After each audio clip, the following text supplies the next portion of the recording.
Well, hello, everybody, and welcome to the latest episode of HR Tech Chat.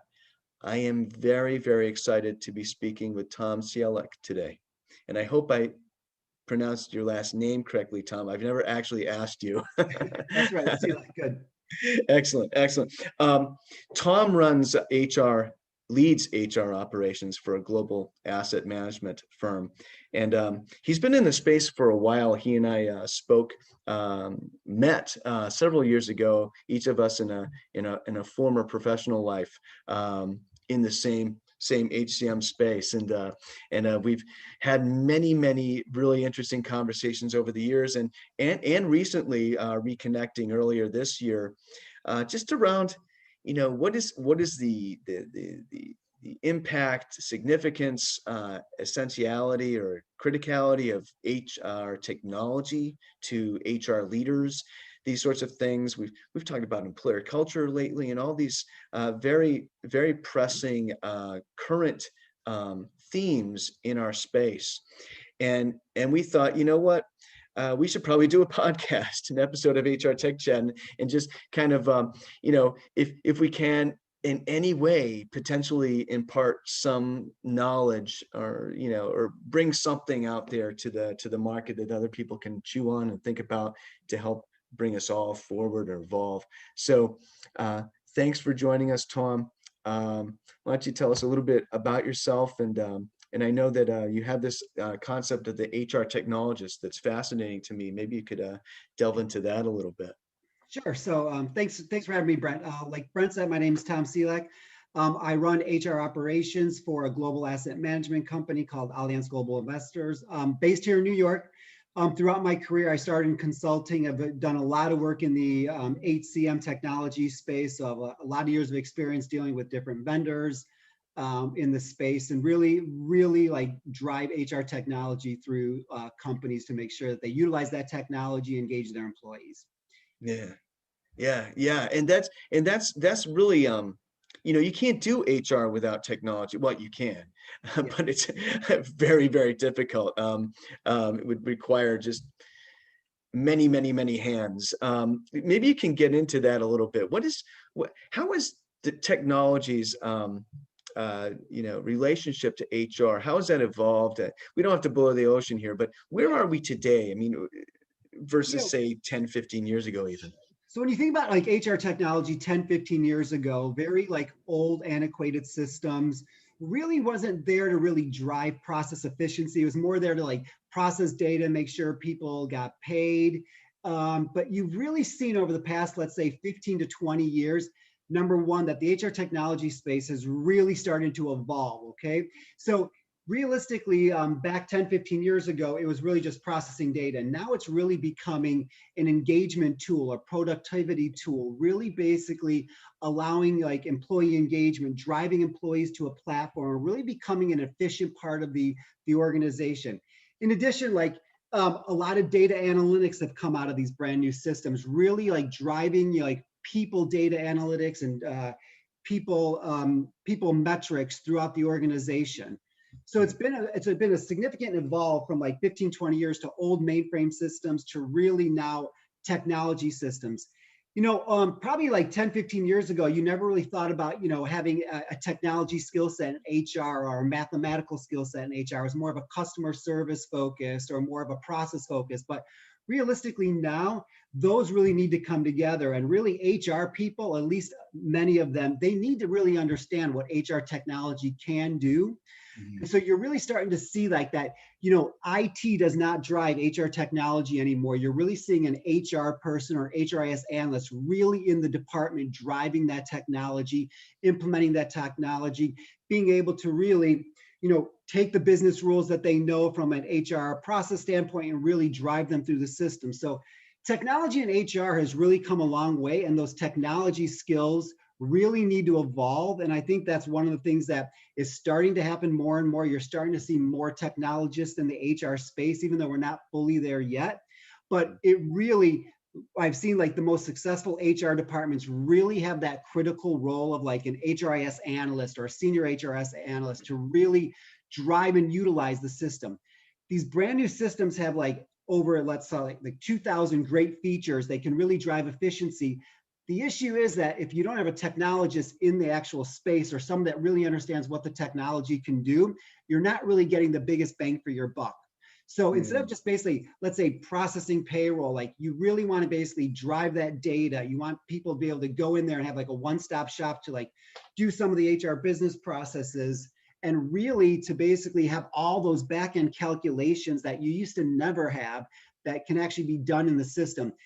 You do see with these new software as a service models, like you can do everything on your own. You don't need to call the vendor like you used to basically start creating any back-end process. You have access to all that. So it really, really, when you think about getting the biggest bang for your buck, like you got to move beyond the old like just payroll process or the benefits enrollment to really see what an HR technology can do for you. that's really interesting. There's so much to unpack and what you just shared. There are so many things. So first of all, I think about, okay, well, this is interesting. It's the mirror image of the evolution of our thinking about what HR is all about. Right? In terms of driving employee engagement and productivity and all these sorts of things versus taking care of just sort of the basic necessities of employing people, like making sure payroll is processed correctly and all this kind of stuff, and which is important, but we've kind of moved beyond that. What's really interesting to me, maybe we could kind of bounce off from here. We talked about IT, right? And everybody knows IT is no longer the driver really of enterprise software decisions, but they're still involved. And to me, what you mentioned around being an HR technologist and really understanding the technology and everything that you can do with it, to me it seems that IT could potentially, well, how do we put this? You don't want to leave it to IT, maybe to have sort of a final say or somehow have what would you call that? Is somebody can, they can vote against something. You know, Vito? yeah, a veto. Yeah, veto. That was the word I was looking for. And you don't want IT to maybe have veto power over something you want to do in HR that's not going to be possible without embracing a little bit more of the technology that you're using. So maybe you could talk about that a little bit more, the dynamic.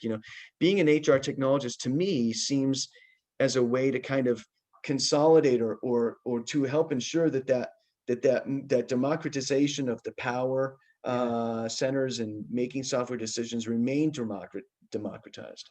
Yes, I think, when it comes to sort of HR technology, like I said, this is definitely, it runs so many different processes. We're talking about every HR process that's very complex that a lot of IT people don't realize the actual process or how it affects the people or really how things work from a compliance perspective with HR. So HR technologists can really bring through like the technology and the compliance and the people side and sort of bring that all together, where it's definitely not like just a standard technology package that IT just like basically supports, right? There's definitely more than a support function when it comes to these these new HR packages. It's really a thorough understanding of the process and the people and really what it can bring to the table. So I think from my perspective, like, I always have brought IT to the table more from like a user access management, from a single sign-on perspective. But even now, so like, like a lot of things are hosted, the hosted environments there. So like, you don't need IT to do any of the development. Like these new software vendors, they are your IT department. They do your development. You can reach out to them. Like, you could do, they basically do all the data transmissions with your benefit vendor. So the need for IT is like these HR technology vendors, they are your new IT, right? So you're not really definitely stuck in sort of those old school, like most companies don't have their own data center anymore. It's really most stuff is on a hosted environment. So I think it's like understanding that, this is sort of an HR tool to really drive, HR processes and people and engagement. I think the decision needs to stay definitely with HR always, just because it's such a critical piece to sort of your engagement and your people environment, and just making sure that you guys really drive that engagement. You don't want necessarily somebody outside of your department making decisions on your technology, where you're trying to basically utilize that technology to drive employee engagement and data analytics and making sure your processes are done, and whether you could do things on the fly. So I think it's just also like from a networking perspective, like, I think all these vendors out there have like great networks where you can bounce ideas off other HRIS people or HR technologists in other areas, where IT just doesn't have that total skill set when it comes to bringing that compliance technology and people side together. Yeah. Yeah, and you got to think about, also Mhm. just the type of person that's in IT. They have sort of a different outlook, that maybe a little bit of a different interest. They're very, very interested in technology, whereas an HR person has that just sort of an intrinsic interest in Yeah. in the people of the organization, right? And that's not a pejorative or anything in either direction, right? And you're making a very good rational argument for that HR person to really stretch their understanding and just understand that they need to understand technology in order to be as influential as possible. You mentioned that, and I love this. You're basically your SaaS provider, that is your IT department Yeah. in a Mhm. sense, right? That's really interesting. It made me wonder, there's probably some stat out there somewhere that we can find. Like, I wonder how many folks who used to be in IT for just whatever type of organization, how many of them have maybe, you know, migrated to join some sort of software vendor to Yeah, work on sure. it. Yeah. Like I'm Yeah, sure, like, obviously these vendors, like they do the development for you, right? They write the code for you. So I'm sure there were like developers in IT that basically moved to some of these, these SaaS models or these SaaS companies to really start writing that code. I'm sure they have business analysts that sort of bring that together, get the business rules and sort of work with the developers to sort of initiate or implement a lot of those business rules in the development of the software and the coding. yeah, yeah. Let's switch gears just a little bit. This is obviously all related, but let's talk in terms of the functionality that's available out there, Yeah. out in the landscape of all of these HCM technology vendors. Um, what is your take? Obviously there's going to be variations in how one vendor's technology enables you to get something done versus another's, right? But how much, in terms of the big names that are out there, how much variation is there?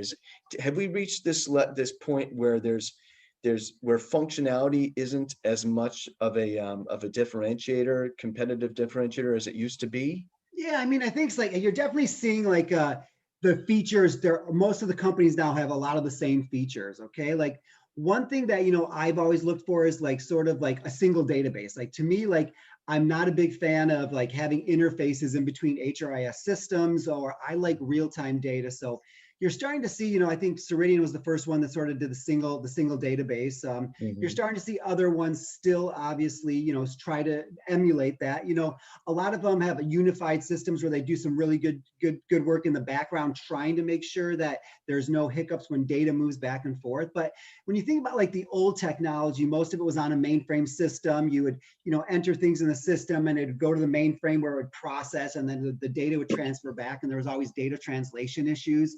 But you're starting to definitely see like sort of the core processes are done, right? When you think about like payroll and benefits and vacation tracking and Mm. time tracking and time rules, like they're becoming pretty standard, right? So you're now definitely starting to see like more unique items come out, like the a self-service, or I shouldn't say Okay. self-service, more of like an internet-based, answering system, like robots, Dayforce wallet, like things of that nature, like sort of the more, let's call them unique things, are starting to become a little bit of differentiators within the software. Mobile technology, and like you could basically, they're having like Alexa in some of these apps now. So you're really starting to see like those are the differentiators.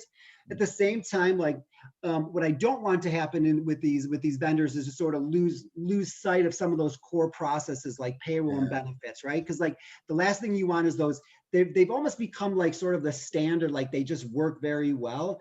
But Mhm. you don't want, as new regulations come up, you don't want them to fall short on those things, because those still are the core. But technology now has made payroll processing, benefits processing, like, data analytics, that like a lot of that, those dashboards are already built in, so Mhm. a lot of them, it's quick to do, where you don't necessarily need to like, spend a lot of time doing some of those core processes. So really, like, a lot of the vendors are really trying to they're really trying to differentiate themselves with these brand new things in the market that might be more futuristic. Interesting. Yeah.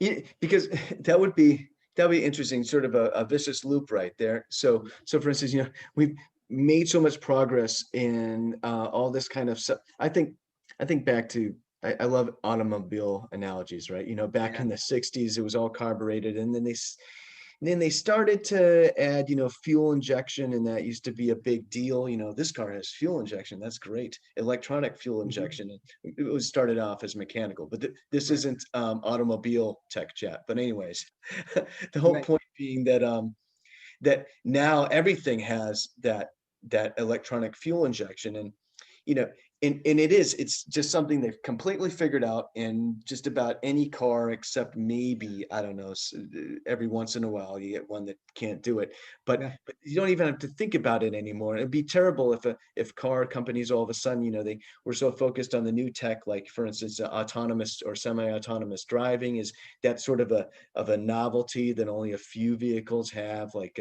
Tesla and a couple of other premium brands, right? It would be terrible if they focus so much on that somehow the electronic fuel injection just sort of Yeah. lagged, and maybe with new gasoline blends that are coming out later that they might fail or something like that. So it's the same sort of thing. So now what's interesting to me though is, so companies, so the vendors they are competing in terms of these novel new capabilities that Yeah. they can offer, right? That's one thing. But is that a compelling enough, like how compelling is that in terms of a competitive differentiator, in your opinion? I think it depends on what they're trying to roll out and really the demographics of any company, right? So when you think about like on-demand pay, like it definitely focuses more on sort of the manufacturing type environment, or people that maybe, more of the blue collar, workforce, where, maybe like some companies like financial services, right? Who maybe are more of the, the exempt and the higher pays. Maybe that wouldn't necessarily work for you, right? I think Mm, when it comes to like differentiating, when it comes to like data analytics and whatnot, like, it depends on like the organization, like, are your HR business partners savvy enough to use those analytics and really drive making those decisions? I mean, mobile app is like, when you think about the generations that are coming down the line here, like, the younger generations, like, they only know the mobile app, right? They're not going on a browser at some point. Like, so like at some point, like they're going to want to do everything on the mobile app, right? So like they're going to be able to do their performance reviews, their compensation, their pay, their benefits, all on that mobile app. So I think like you're going to see like the best technology companies really start driving that mobile app, and really making it the key driver of how to get information. So I think that's going to be one aspect. In addition, like you're definitely starting to see like a little bit of a social aspect to some of these HCM technologies. Like you'll see like little bulletin boards where you can like put kudos on to like your friends in the organization, et cetera. So it's almost like you really want to like get a way to drive people through to your mobile advice, your mobile app, through the HCM software, and like, mm, really get them engaged in that software and really make like sort of the technology almost a little bit social, right? I mean, you're seeing a significant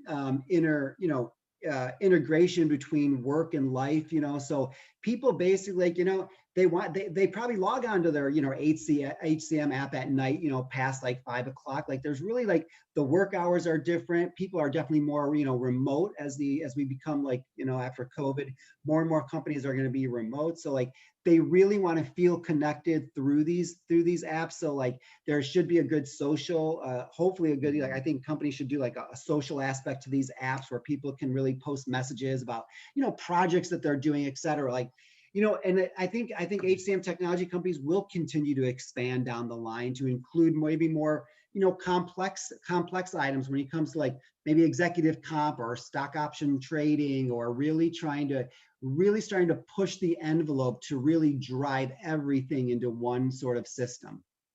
Yeah, because the more folks you have in the system, the more often, right? Yeah. The more it's going to achieve for the organization. Yeah, and so we on a previous conversation and this kind of segues into this. We talked about the generations and Yeah. and the idea of millennials who aren't really the, the young generation anymore. Right. They're in their late 30s and early 40s. But also Generation Z, who I've heard called Zoomers and these sorts of things. And you mentioned the younger generations and their just inclination to do everything, or propensity to do everything via Mhm. the mobile device, through the mobile application of whatever the functionality is, right? Yeah. Um, let's talk about functionality and its, what its perceived worth is. Yeah. To the various generations, the older generation. So you and I think we may both be Gen X. I am very much Gen X, right smack dab in the middle. Yeah. Um, and to me, I recall, I remember when there was no internet. And Yeah. I do remember when internet happened, and it was really cool, I can't imagine life without it anymore. But except I can I can fathom life without it, right? Right. Because we didn't have it. So whereas, millennials but especially Zoomers, Yeah. they literally do not know a world where there was not this level of connectivity, Right. and also this level of technological capability. So, what are the implications in your opinion, for HR or any enterprise software vendor, but focused on HCM, right? Yeah. What are the implications of that for these vendors? Well, I think it's interesting. As the more mature generations start to retire, these mature generations, they've seen the really like the older antiquated systems. They've seen the evolution of technology from like as what we would say probably right now is really really bad 15, 20 years ago, really complex, to hey a little bit better, to even a little bit better, to like 2020 it's actually pretty good. Like when you see like these systems are really good, but they're probably really good to these more mature generations because we've seen the really bad, right? So Yeah. when you think about these newer generations, like they've never really seen bad technology, right? I mean, like they've always had a mobile phone, they've always had the apps, right? Like, think about 10, 15 years ago, yeah, technology was really good, but we were still going on the browsers, we didn't really have the apps as much as we do now. So for them, like, they don't know what it was really like. Their benchmark is a lot higher than ours was. Okay. So I think what you're going to start to see is like, depending on your HCM software, like they're going to want all the bells and whistles, right off the bat, right? They're like, they don't know what really bad was. So they're continuing to look to the future to be like, if they hear something else from another company or one of their friends' company has something else, they're gonna expect that in the software, right? Like Mm. they probably won't even ask you the question like, do you have mobile technology? Can you basically, enter your vacation on mobile technology? Can you do dashboards on mobile technology? They're gonna assume that that's there, right? So you're gonna see a difference in sort of like, let's call it the expected business rules to basically just automatically be there. They're never going to ask you anything about like, connectivity, or is it internet based, or what can you do on the internet, what can you do on the mobile. They're just going to assume everything's mobile. So you're going to start to see a significant shift as these younger generations come up, that everything's going to be based on technology. They're going to want one-stop shops. They're going to want to do everything in their mobile app, from social to pay to Venmo. They're going to want to do everything in that one-stop shop. They're probably going to want to do their banking in the same app at some point, right? So it's like you're going to see a significant drive toward really ease, not only using your technology for ease, but like for convenience, right? They want that convenience. Yeah, yeah. I think, it's nobody's asking. Well, let's put it differently. A boomer might have asked, several years ago, "Oh, can I make a phone call, like a regular phone Yeah, call on the smartphone?" Right? Whereas, this is kind of like an extreme example, but just to make the point, a Zoomer would never would never ask that. That's just something you don't Yeah, even ask. Of course, of course you can right, make a phone. exactly, right. Oh, and by the way, I don't make phone calls, I text, right? Yeah, exactly right. I mean, like, I think you're seeing, like, you're starting to see a significant change from like text, like from email to text, right? Like more and more people are texting business, and, like where we used to basically do like these long drawn out emails, everyone's going to text. So I think eventually, like at some point, text will be the main communication method, Probably, yeah, probably that's, yeah, I'm inclined to agree with you. You know, and to the same point, nobody's even wondering, well, a Zoomer is going to yeah, go in there and they're just going to assume that the technology they're getting is going to process payroll correctly every yeah, time in the most efficient way possible. Which, so for a vendor who's and we're talking about once the Zoomers get into positions of leadership and start yeah. being decision makers in the selection of these various technologies. So, that for a vendor to falter in that area today, that's excuse me, in the not too distant future, that could be potentially just catastrophic and absolutely Yeah. destructive to their business.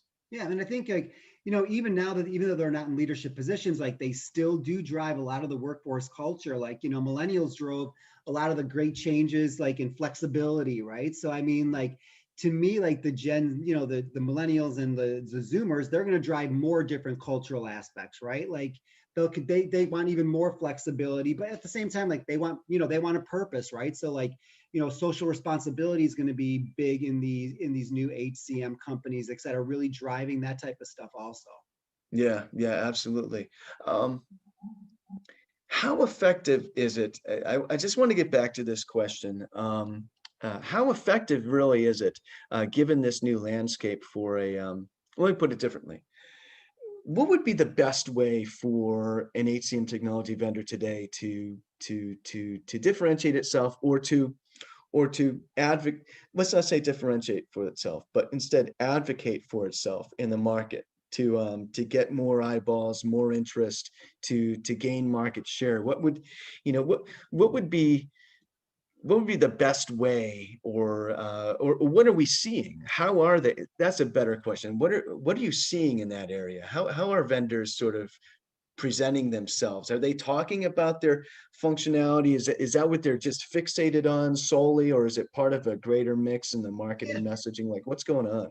I think all these technology companies, obviously they do talk about their technology, but at the same time, like, there's also a big engagement and cultural aspect that you're sort of buying when you buy these platforms, right? Like, you're buying this HR technology to really engage your employees, and also, like, you want to basically have a great culture, your company, to, like, get the best workers and the best talent and really retain that. So you're really, like, there's a big push to sort of talk about the culture of these HCM companies and how great their culture is, and they sort of utilize their software as sort of one of the main drivers of the culture, right? So not only are you as a customer trying to really to buy the technology, but I think inherently in the back of your mind, you're hoping to buy their culture also, right? Like, Mm. so I think it's very important that these HCM companies have a great culture, that they're really driving some cultural aspects. I mean, when you think about, like, in the early 90s, like, Ultimate Software, they're the one that started the people first thing. I think they were the main driver of that really put employees to the forefront, where they really can really tout, sort of their culture. And they continue to do that. And more companies, more and more HCM companies are really doing that.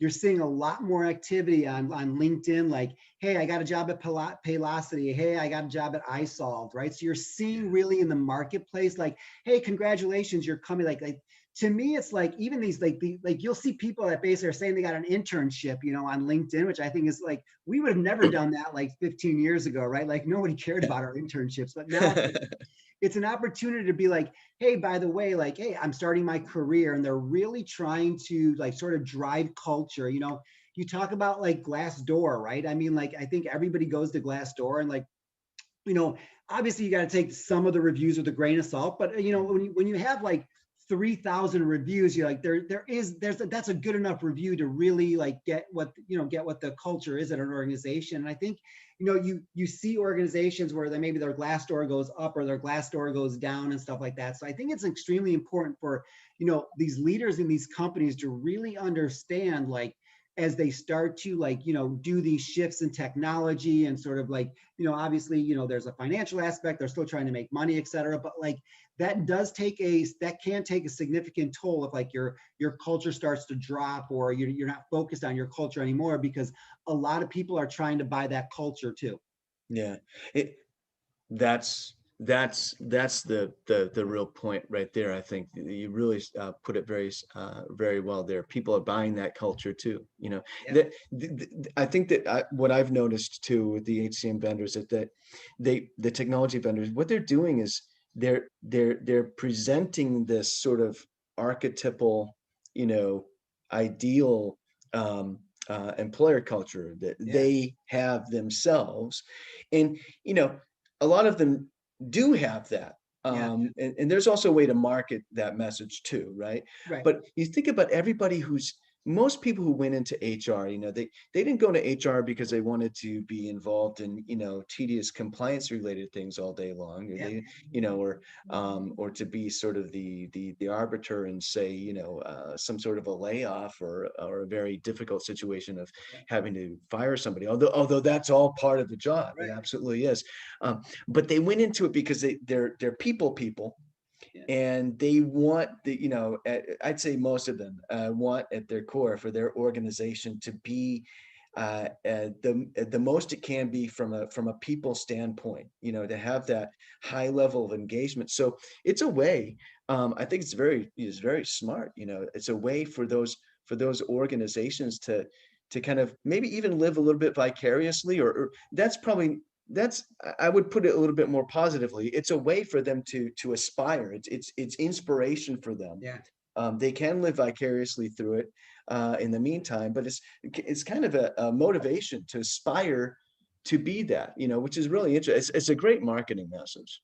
Yeah, I think, also, I think, one thing that you're starting to see, which is actually really good with these technology softwares, is like they're really starting to also address business issues, right? And I think it's, when you think about like the finance department or the marketing department, and they're really involved in the business. So like these technologies should really start to, address business issues, right? Like, so I think it's like, if you can really start to address these business issues, like what are your business issues? Like, are you trying to become more digital? Are you trying to grow your organization? How do these new technologies, fit into your culture and your engagement, but also like, how does it basically help your business and the bottom line from a financial perspective when it comes to the people side of things? And I think that's one thing that has been significantly missing sort of throughout the years. It's been more of a process driven thing, but Mhm. you're definitely seeing the culture, but you're also now seeing like what are the real business issues that are really, happening right now, especially when it comes to like, I'll give you an example, like COVID, right? You're going to see more and more companies allow people to work anywhere in the United States, right? So it's like is there a compliance issue that happens with people working all over the place? Yeah. So we want these softwares to be able to do that. But by doing that, you're basically, increasing your talent pool. Like you can hire somebody in like Idaho now that might be the best technologist that might maybe never come in the office. So you're going to see like really these technology companies also start to address some of these significant business issues. And that's super important, right? This is I actually wasn't expecting us to necessarily get into this today, but I will say that this very much intersects with an idea that a thematic direction of our research at 360 Insights this year, this idea of we call it concrete and abstract HCM. Concrete HCM being all those things that are financially quantifiable, having to do with HCM. How does it, payroll being possibly the most concrete aspect of HCM, although sometimes payroll lives under finance, but it is a number that it's an indisputable number that goes out every week, 2 weeks, or monthly, right? Right. But there's a whole employee sentiment thing around that too, right? If you get payroll wrong, good luck, buddy. I mean, you're going to have a big mutiny on your hands very quickly, depending on how large the mistake is. I think it came out from the it was a number. Yes, the Workforce Interest Institute from UKG. They came out with a finding: 49%, near essentially half of employees are willing to tolerate just two, or excuse me, just one, some sort of mistake with payroll. Interesting. Um, and they're looking. They're looking for a new employer after that, Yeah. which is really interesting. But bringing it back to what you said, the vendors focusing on the business impact Yeah. of HCM, right?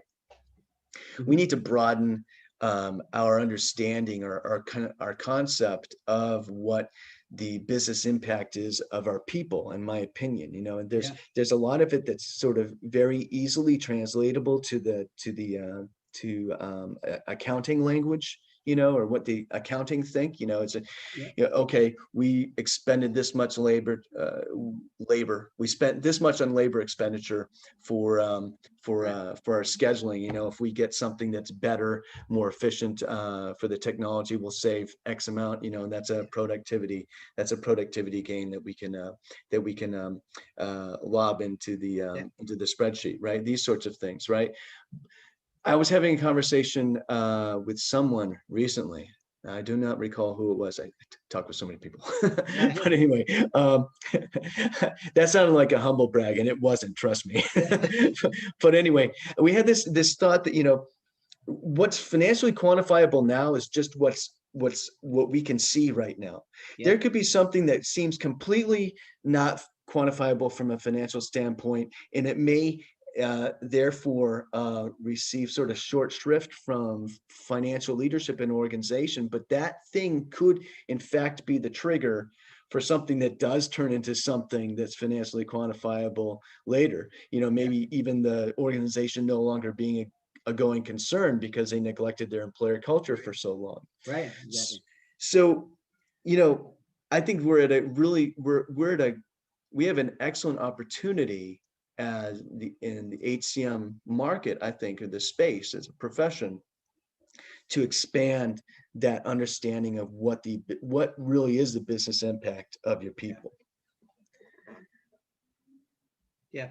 In my That thought, makes yeah. sense.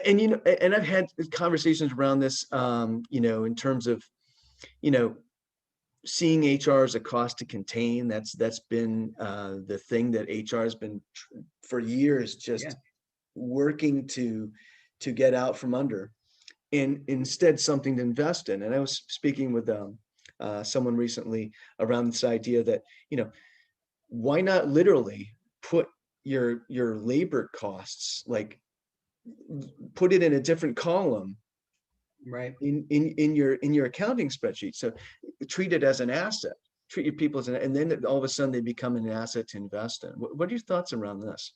Well, that's interesting. I mean, I think you're right. It's hard to quantify a lot of like sort of like the cost of HR when it comes to the people, right? I mean, obviously from a payroll perspective and benefits, that's a hard dollar cost. But like, I don't know if it's really easy to quantify like the amount of wasted labor or the amount of disengagement, or realistically, there's always these turnover metrics that like a turnover person, cost you $50,000. Like, I don't know if that's really quantifiable when it comes to training. I think, as we basically become more and more technology driven, I think our skill sets are really falling behind. I think like, hiring the right person is very important. Okay.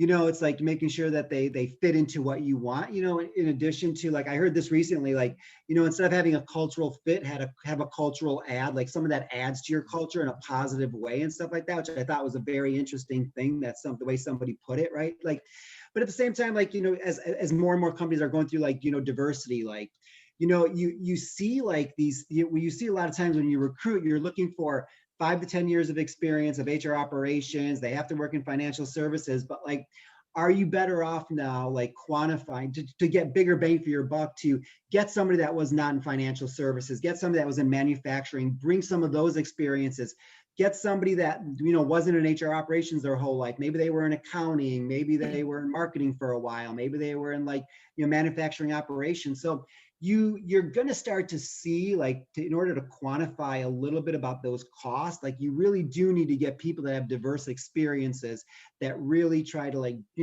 bring that to the table, so to Mm, speak, to really, help, not have this group think, right? Because, like, if everybody's had the same exact experiences, you're not really getting that additional, like, diversity and experience, diversity in thought, diversity in idea, but it's really hard to quantify some of those soft skills. And I think that if somebody can figure out how to do that, that'd be like a golden ticket. yeah, it's definitely not going to be.